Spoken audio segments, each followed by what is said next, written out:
Trinidad and Tobago just sent a very powerful message to the rest of the world. And this time it's not about oil or any about election, it's about truth.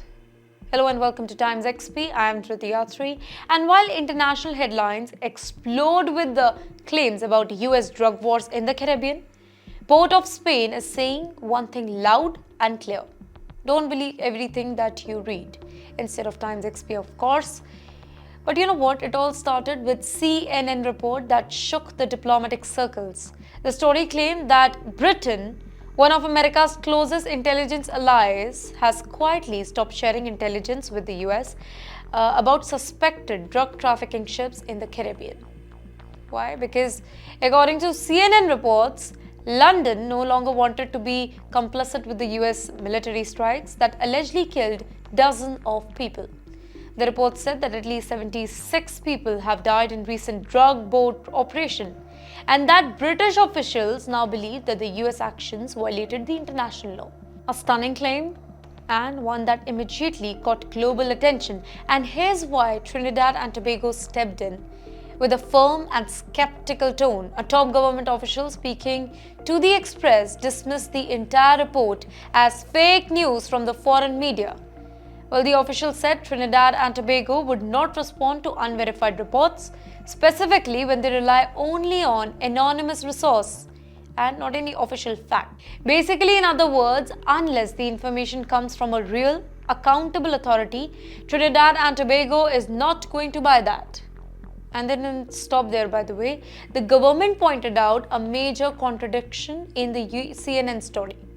If the UK really stopped sharing intelligence a month ago, then how were the US forces still intercepting and blasting the drug vessels across the Caribbean in that same period? The official said, check the record. In the last month alone, several ships were seized. Operations continued. Clearly, somebody paused. It didn't stop anything.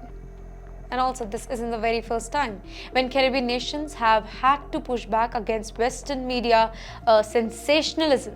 In fact, just recently, there were several media outlets that reported that Donald Trump was preparing to invade Venezuela. Basically, a claim that was flat out denied by the US president himself. Even Secretary of State, Mr. Marco Rubio, he mocked the story publicly, saying that it was a fake news that was fed by the unreliable sources. And now, Trinidad and Tobago is echoing that same frustration. Stop running with rumors, get your facts right. Despite all the noise, one thing is very clear here.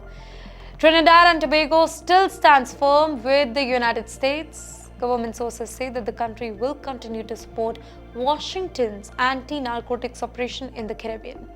And that their Prime Minister made it very clear that this region is not a zone of peace when it comes to drug trafficking.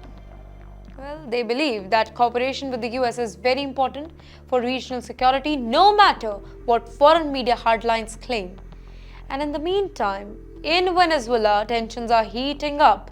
Well, their officials, they revealed that the Venezuelan Assembly has declared their Prime Minister, Kamla persona non grata. Basically, in simple terms, let me tell you, they didn't want her welcome in Venezuela. That's right. Well, Port of Spain responded with disappointment and rejection of the move and formally conveyed that message to Venezuelan ambassador as well.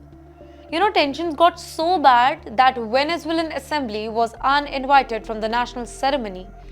Basically, the Remembrance Day that was laying at Memorial Park. Basically, an event meant to honor soldiers who died in world wars. Also, the symbolic snub and a clear signal that Trinidad and Tobago's patience, it is running thin. Now, let's sum it up for you. While global outlets scream about illegal US strikes and fractured alliances, Trinidad and Tobago is taking a different stance. Calm, cautious, and loyal to its partners. They are not playing the blame game. They are not chasing the headlines. They are saying that show us the evidence or stop spreading the fear.